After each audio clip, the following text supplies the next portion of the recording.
शरणं गच्छामि धम्मं शरणं गच्छामि संघं जहाँ तक संस्कृत परंपरा के जो ग्रंथ हैं उनकी अगर बात की जाए तो वहाँ प्रज्ञा पारमिता ग्रंथों को प्राथमिकता दी गई है। इसके अतिरिक्त भगवान बुद्ध ने इन सूत्रों को, इस प्रकार के ज्ञान को कुछ लोगों के लिए ही दिया है।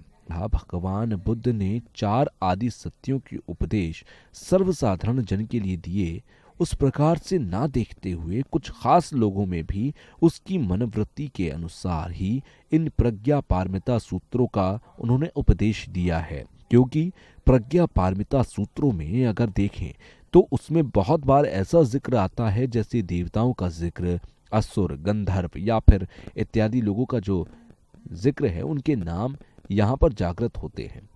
तो इससे पता लगता है कि ये जो देवता, गंधर्व इत्यादि लोग हमारे जैसे हैं, क्योंकि जिस प्रकार 4 आदि सत्यों का जो उपदेश है वो प्राणीजन को उस प्रकार से ना होकर ये उससे हटकर है। जैसे कि नागार्जुन के पैदा होने से पूर्व भी ऐसी मान्यता थी कि संस्कृत परंपरा के जो ग्रंथ हैं वो भगवान बुद्ध के वचन नहीं थे, ऐसा माना जाता है।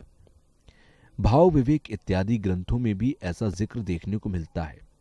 और ये प्राचीन परंपरा या नागार्जुन से पहले जो विद्वान थे उनसे पूर्व भी ये बातें स्पष्ट होती हैं कि महायान ग्रंथ अर्थात जो संस्कृत परंपरा के ग्रंथ हैं वो बुद्ध वचन नहीं है, ऐसी मान्यताएं हैं। आज के युग में भी ऐसी मान्यता है कि महायान ग्रंथ हैं वो भगवान बुद्ध के वचन नहीं है, ऐसी मान्यता है। तो नागार्जुन, आर्यदेव, चंद्रकीर्ति आदि ने बहुत सारे सुवासित ग्रंथ दिए हैं, बहुत सारे अच्छे ग्रंथों की रचना की है, जो या तो भगवान बुद्ध के ग्रंथों की व्याख्या करते हैं या भगवान बुद्ध के दर्शन को और सरलीकृत करते हैं। तो संस्कृत ग्रंथों में अगर रचयिता की बात की जाए तो अर्थात जो संस्कृत लेखन के विद्वान हुए, अगर उनकी बात की जाए तो बहुत कुशल और अच्छे प्रकार के विद्वान वो माने जाते थे, क्योंकि इस संस्कृत परंपरा को बहुत अच्छे से व्याख्यात किया। भगवान बुद्ध के उन वचनों को, इस परंपरा को उन्होंने बहुत अच्छे से व्याख्या किया है, टीका किया है। जैसा कि प्रज्ञा पारमिता के सूत्रों में जिक्र किया जाता है और भगवान बुद्ध ने खुद एक वचन उसमें बोला है कि हे भिक्षुओं, हे विद्वानों, मेरे वचनों और मेरे शब्दों को इसलिए मत मानना क्योंकि भगवान बुद्ध ने कहा, या किसी महापुरुष ने कहा है, या किसी बहुत अच्छे व्यक्ति ने कहा। तो मेरा वचन जो है वो केवल श्रद्धा के रूप में मानने के लिए नहीं है, मेरा वचन आपके मानने और अभ्यास के लिए है। उसी प्रकार अभ्यास करना चाहिए, उसी प्रकार जानना चाहिए। जिस प्रकार से सोने को आग में तपाकर या फिर उसे रगड़कर, काटकर उसका परीक्षण करते हैं, उसी प्रकार मेरे वचनों का भी आप लोग परीक्षण करना। तो इस प्रकार से भगवान बुद्ध ने खुले तरीके से लोगों से कहा कि अपनी प्रज्ञा का उपयोग करो। तो नागार्जुन या उनके अतिरिक्त जो विद्वान लोग हुए वो खासकर अपनी प्रज्ञा के द्वारा उन्होंने जांच पड़ताल की कि किस प्रकार से ये दर्शन है। हमारी बुद्धि पर अगर कोई ग्रंथ, बात या श्लोक हमारी सोच विचार के अनुसार वो फिट नहीं बैठता या फिर उस पर वो एक प्रकार का कुप्रभाव डालता है तो उसे नकार देना चाहिए। उसके अतिरिक्त जिस प्रकार से लिखा है हमारी सोच समझ के अनुसार वो हमारी बुद्धि पर, या हमें ये लग रहा है कि ये जो बात कही जा रही है ये स्पष्ट है, तो उसे मान लेना चाहिए। तो इन बातों को सिद्ध करने के लिए भगवान बुद्ध ने कहा कि मेरे वचनों को श्रद्धा ना मान करके, एक आस्था के रूप में ना मान करके उसका एक सुनार की तरह परीक्षण करना चाहिए, उसकी जांच पड़ताल करनी चाहिए। तो ज्यादातर प्रज्ञा पारमिता के जो ग्रंथ हैं या सूत्र हैं उसमें जांच पड़ताल के द्वारा जो हमारे प्रमाण हैं उसके द्वारा सिद्ध किए गए हैं, या फिर तर्क वितर्क के जरिए उन्हें प्रमुखता दी जाती है।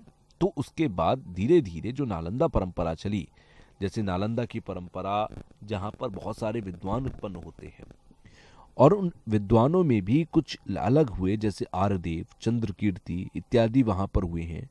तो उन्होंने जो भगवान बुद्ध के वचनों को किस प्रकार से उनका परीक्षण किया जाए, किस प्रकार से परीक्षण के द्वारा उन्हें समझा जाए, उनकी व्याख्या की है।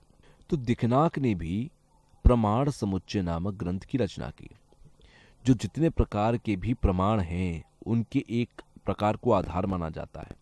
उसके बाद चंद्रकीर्ति और धर्मकीर्ति ने भी प्रमाण व्रत का तो उसके बाद चंद्र कीर्ति और धर्म कीर्ति ने भी प्रमाण का व्रत कार्य किया, उसकी व्याख्या की, उसकी रचना की। और तिब्बत में भी अगर देखा जाए तो ये सारे के सारे ग्रंथ भारतीय विद्वानों के द्वारा दिए गए ग्रंथ, भगवान बुद्ध द्वारा जो दिए गए वचन हैं, जो संस्कृत परंपरा थी उसका अनुवाद किया है। उसमें 300 से ज्यादा उनके ग्रंथ बने। और चीन में अगर ग्रंथों की बात देखी जाए तो चीन में बहुत सारे ऐसे ग्रंथ हैं जो प्रमाण हैं और उनका अनुवाद नहीं हुआ। लेकिन तिब्बत में अगर इन ग्रंथों की बात की जाए तो ये सारे के सारे जो बुद्ध वचन हैं, जो संस्कृत परंपरा के ग्रंथ हैं, उनका अनुवाद हुआ। और पूर्ण विश्वास के साथ ऐसा कह सकते हैं कि तिब्बती भाषा में भी जितने नालंदा परंपरा के आधार जो विद्वानों के वचन दिए गए, ग्रंथों की रचना की है, अर्थात भगवान बुद्ध के जितने भी वचन हैं वो सिर्फ तिब्बती भाषा में अच्छी तरह देखने को मिलते हैं या संरक्षित करके रखे गए हैं।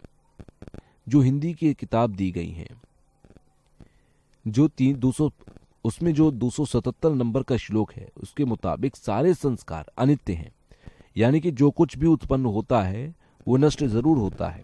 इस सच्चाई को जब कोई विवेचना प्रज्ञा से देख या जान लेता है तब उसे दुखों से निर्वेद प्राप्त होता है, अर्थात दुख क्षेत्र के प्रति वो मुक्त आदि भाव से छूट जाता है। ऐसा है विशुद्ध विमुख का मार्ग। आगे जो श्लोक में कहा गया है, श्लोक नंबर 278 पेज नंबर 44 पर, सारे संस्कार दुख है, अर्थात जो कुछ भी उत्पन्न होता है वो नाशवान होने के कारण ही दुख देता है। इस सच्चाई को जब कोई विवेचना प्रज्ञा से देख या जान लेता है तब उसे सभी दुखों से निर्वेद प्राप्त होता है, अर्थात दुख क्षेत्र के प्रति मुक्त भाव से टूट जाता है। यह है विशुद्ध का मार्ग। सभी धर्म अनात्म है, यानी कि लोक में जो कुछ भी है वो अनात्म में है, ये मेरा नहीं है। इस सच्चाई को जब कोई विवेचना या प्रज्ञा से जान लेता है तब उसे सभी दुखों से मुक्ति मिल जाती है। जैसे कि पहले श्लोक में कहा गया कि मन ही प्रधान है, हमारे जो कर्म हैं उनके पीछे हमारा मन होता है। मन को प्रशिक्षित करना चाहिए। केवल अगर हम सिर्फ ये मान लें कि इस प्रकार की जो ये बातें कही जा रही हैं इसे बाद में अभ्यास कर लेंगे, इस तरह अगर हम समय को टटोलते रहे या इसका अभ्यास ना करें तो उससे कोई लाभ नहीं हो सकता। या फिर हम अक्सर ऐसा करते हैं कि ये मुझसे नहीं हो सकता, तो ये भगवान ने बना दिया, उसी की देन है। तो कुछ है, जो कुछ है उसके हाथ में है, इस प्रकार से हम सोच बैठते हैं। तो हमें इस प्रकार के कार्य करने की आवश्यकता नहीं है, क्योंकि चित्त परिवर्तनशील है। हमारे चित्त के अंदर क्लेश इत्यादि जो हैं वो परिवर्तनशील है, इसलिए उसका अभ्यास करना चाहिए। जैसे कि भगवान बुद्ध के वचनों में प्रमुख रूप से उनकी शिक्षाओं के बारे में अगर संक्षेप में कहा जाए तो उन्होंने इसे 4 वर्गों में वर्गीकृत किया। भगवान बुद्ध ने सबसे पहले कहा कि सभी धर्म अनित्य हैं, तो उस अनित्यता को दिखाते हुए ये 278वां श्लोक कह रहा है कि सारा संसार दुखी है, यानी जो कुछ उत्पन्न हुआ वो नाशवान होने के कारण दुख उत्पन्न करता है। तो इसी वजह से धाम पद से इसका मिलान करके अगर देखा जाए तो जो भी चीजें हैं या जो कुछ भी हुआ उसका नाश होना है। दूसरी बात उन्होंने कही कि जितने भी धर्म हैं वो अनात्म हैं। और तीसरी, जितने भी दुख हैं वो शास्त्रोक्त शरीर है, वो दुख है। और चौथी, जो निर्वाण की प्राप्ति करना है वो परम सुख है, परम आनंद है। ये 4 प्रकार के जो शील हैं भगवान बुद्ध ने जो कहे हैं। तो अनित्य की बात की जाए तो इसे भी 2 भागों में बांटा जा सकता है। एक तो स्थूल प्रकार का, एक सूक्ष्म प्रकार का अनित्य। तो स्थूल प्रकार का जो अनित्य है वो हम अपनी आंखों से देख सकते हैं। जो बहुत से प्रकार की बड़ी बड़ी चीजें हैं या आसपास की जो चीजें हैं इसमें परिवर्तन हो रहा है, उसे हम देख सकते हैं, समझ सकते हैं। परिवर्तन होता रहता है। तो जैसा कि यहाँ पर व्याख्या की गई है, इस सच्चाई को जब कोई देख लेता है तो उसको सभी दुखों से मुक्ति मिल जाती है, अर्थात दुख क्षेत्र के प्रति भोक्ता भाव टूट जाता है। ऐसा ये विशुद्ध विमुक्त का मार्ग है। तो जब जो परिवर्तनशील है तो उसमें निश्चित रूप से धीरे धीरे परिवर्तन होता है। और परिवर्तनशील होने के नाते जो भी परिवर्तन हो रहा है वो तुरंत नहीं होता। मान लीजिए 1 साल का जो परिवर्तन है वो महीनों में परिवर्तन हुआ, तब साल का परिवर्तन हुआ, ऐसा माना जाता है। जो 1 महीने में परिवर्तन हुआ उसके बाद जो सप्ताह के जैसे 4 सप्ताह में जो परिवर्तन हुआ उसके अनुसार 1 महीना कहाँ गया, ये फिर 1 सप्ताह के दिन में परिवर्तन जैसे जो सप्ताह हैं उसमें जो 7 दिन जो होते हैं उसमें कितना परिवर्तन हुआ, उसके अनुसार परिवर्तन देखना चाहिए। फिर दिन के अनुसार घंटों में बांटा जाए, 24 घंटों में फिर उसमें कितने मिनट होते हैं, फिर मिनट के अनुसार उसमें कितने सेकंड हैं, फिर सेकंड के और छोटे छोटे भाग, तो इस हिसाब से हम देख सकते हैं कि परिवर्तन की बात है, अनात्म की जो अनित्य की बात कही गई है, भगवान बुद्ध का जो पहला शील है, तो इस प्रकार से जो क्षणिक क्षणिक परिवर्तन है उसे समझा जा सकता है। जैसा कि वैज्ञानिक लोग अपनी दूरबीन के द्वारा या उनके औजारों के द्वारा देख सकते हैं कि अणुओं में किस प्रकार से परिवर्तन होता है, किस प्रकार से वो जुड़ जाते हैं। इन चीज़ों को वो देख सकते हैं क्योंकि वस्तुओं में अनित्य है और अनित्य होने पर उनमें परिवर्तन होना निश्चित है। तो ये परिवर्तन हर क्षण होता है, धीरे धीरे उसमें परिवर्तन होता रहता है। तभी भगवान बुद्ध ने कहा कि सर्व धर्म अनित्य है और परिवर्तन जो होता है वो स्वतः होता है, उसमें किसी भारी क्रिया या ताकत की आवश्यकता नहीं होती। उसका परिवर्तन स्वयं धीरे धीरे होता है। जैसा कि कहा गया कि जब से पैदा होता है तब से नष्ट होना भी शुरू हो जाता है। किसी चीज का अस्तित्व जैसे ही शुरू हो, अगले क्षण से वो नष्ट होना शुरू हो जाता है। किसी चीज का पैदा होना या फिर नष्ट होना, दोनों ही क्रिया साथ साथ होती हैं। तो इस प्रकार की जो क्रिया है उसे समझना चाहिए, उसके स्वभाव को जानना चाहिए। जो हमारे चित्त हैं, उस चित्त का यही स्वभाव है और इसका अस्तित्व इसी प्रकार है। तो इस प्रकार जो हमारा चित्त है उसमें भी जब भी हम चित्त के बारे में सोचें तो जो आसक्ति रूपी जो चित्त है उसको भी जानने की कोशिश करनी चाहिए, क्योंकि जब भी हम आसक्त होकर देखेंगे तो ऐसा लगेगा कि इसमें परिवर्तन नहीं हो रहा। उसको तटस्थ भाव से अच्छी तरह से जानने की कोशिश करनी चाहिए कि किस प्रकार से उसमें परिवर्तन हो रहा है। इस श्लोक नंबर 271 और पेज नंबर 45 पर कहा गया कि सभी धर्म अनात्म हैं, मैं मेरा नहीं। इस सच्चाई को जब कोई विवेचना प्रज्ञा देखकर जान लेता है तब वो सभी दुखों से निर्विध होता है, अर्थात दुख क्षेत्र के प्रति भोक्ता भाव टूट जाता है। ऐसा विशुद्ध विमुक्ति का मार्ग है। तो इस आधार पर भगवान बुद्ध ने कहा कि जितने भी चीजें हैं वो अनात्म हैं, उनकी आत्मा रूपी कोई अस्तित्व नहीं होता। तो इस प्रकार से की जो अभिव्यक्ति है या इस प्रकार की जो व्याख्या है उसे जानने से हमारा क्या लाभ? क्यों चित्त को विरक्त रखते हुए तटस्थ भाव से समझने की कोशिश करनी चाहिए और अनात्म के सिद्धांत को समझने की कोशिश करनी चाहिए। दूसरी बात भगवान बुद्ध ने कही कि सभी जो दुख हैं, सभी शास्त्रोक्त जो शरीर है, जो दुख हैं, तो इन बातों को समझना चाहिए कि जितने भी शास्त्रोक्त शरीर हैं, जो दुख हैं, वो सभी के सभी दुखी हैं। वो किसी न किसी प्रकार से दुख से जुड़े हैं, उनको जानना चाहिए। और हर चीज क्षणिक परिवर्तनशील होने के कारण हमारे अंदर जो अज्ञानता है, जो क्लेश है, ये भी परिवर्तनशील है, क्योंकि क्लेश भी एक प्रकार का चित्त होता है। तो जब चित्त में परिवर्तन होता है तो क्लेश में भी परिवर्तन होता है। तो प्रत्येक संपत्तिवाद की जो पहली कड़ी है, इसमें अज्ञानता की बात कही गई है। जो 12 कड़ी का चक्र है, उसकी पहली कड़ी में ही भगवान बुद्ध ने कहा कि जो हमारी अज्ञानता है, पहले हमें उसको जानना चाहिए। तो अज्ञानता को अगर हम सूक्ष्म तरीके से देखें तो उसमें भी विभेद किए जा सकते हैं। जो विभिन्न प्रकार की जो अज्ञानता है वो मिथ्या दृष्टि की वजह से आती है, या दूसरे प्रकार की वस्तुओं को हम नहीं जानते, इस कारण भी अज्ञानता रहती है। तो इसको जानना चाहिए। जो हमारी अज्ञानता है वो वजह सिर्फ हमारी मिथ्या दृष्टि है। गलत सोच विचार होने की वजह से हमारे अंदर अज्ञानता उत्पन्न होती है। तो अज्ञानता की वजह से ही दुख पैदा होते हैं, अज्ञानता की वजह से ही दुख पैदा होते हैं और अज्ञानता के कारण ही पीड़ा उत्पन्न होती है। तो जहां नरक या स्वर्ग की बात की जाती है, अर्थात दुर्गति या अच्छी गति की बात की जाती है, वो हमारे कर्मों के अनुसार ही निर्धारित होती है कि किस प्रकार हम प्रज्ञा के द्वारा मिथ्या दृष्टि को अगर जोड़ें तो किस प्रकार से हम बुरे कर्म करते हैं, तो उसी अनुसार हम उसकी गति को प्राप्त करते हैं। धर्म कीर्ति ने भी कहा कि किस प्रकार से हमारी मिथ्या दृष्टि है, अज्ञानता किस प्रकार से है। तो आत्मा और अनात्म को मारने वाले आत्मा को मान लें, इस प्रकार की मिथ्या धारणा बना लें, तो इस प्रकार के मिथ्या को हम उस अनात्म को नहीं समझ सकते। तो इस प्रकार से अनात्म को समझने की कोशिश करनी चाहिए, उसे जानने की कोशिश करनी चाहिए। आगे ये कहा गया श्लोक में कि जो उद्योग करने के समय उद्योग नहीं करता।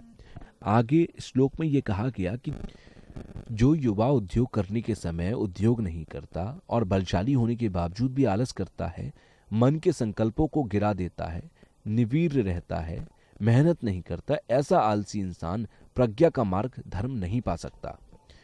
तो सिद्धार्थ गौतम ने बुद्ध बनने के बाद कुछ समय तक उन्होंने धर्म का उपदेश नहीं दिया था।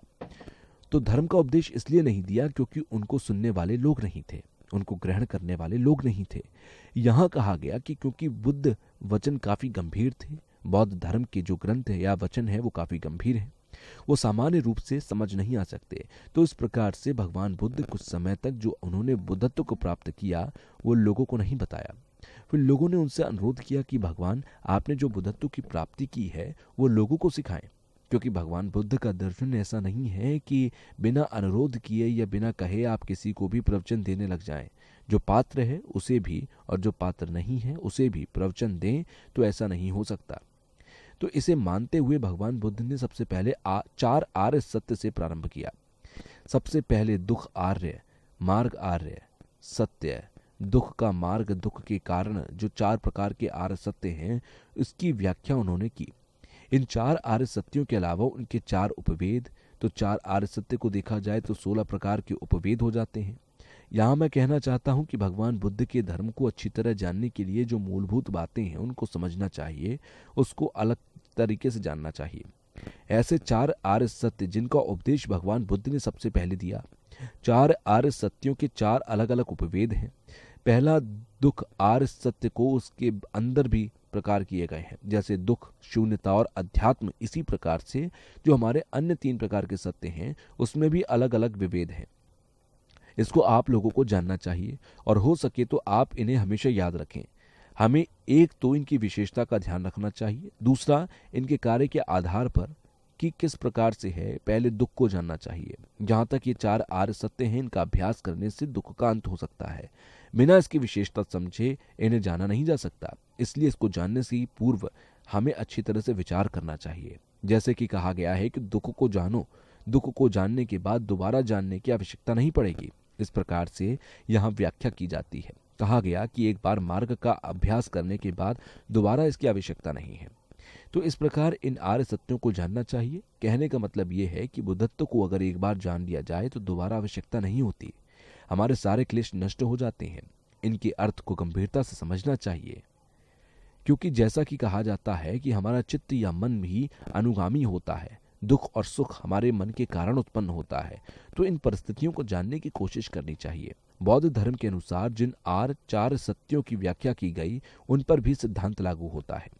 ये खासकर हमारे कर्म फल के सिद्धांत होते हैं। इसमें भी अज्ञानता का सबसे पहले निर्माण होता है। तो सबसे पहले अज्ञानता नष्ट होती है, इसके बाद बाकी की चीजें नष्ट होती हैं। भगवान बुद्ध के दर्शन के अनुसार एक दूसरे के कर्म फल के अनुसार एक दूसरे से जुड़ी हैं, और कर्म फल को जाने बगैर हमारे जो 4 प्रकार के आर्य सत्य हैं उनके अंदर जो उपवेद हैं उसको नहीं समझा जा सकता। और कर्म फल को जाने बगैर हमारे जो 4 आर्य सत्य हैं उनके अंदर जो उपवेद हैं उनको नहीं समझा जा सकता। तो कर्म फल के सिद्धांत पर ही ये व्यतीत होते हैं। हमें इन्हें पूरे तरीके से जानने की कोशिश करनी चाहिए।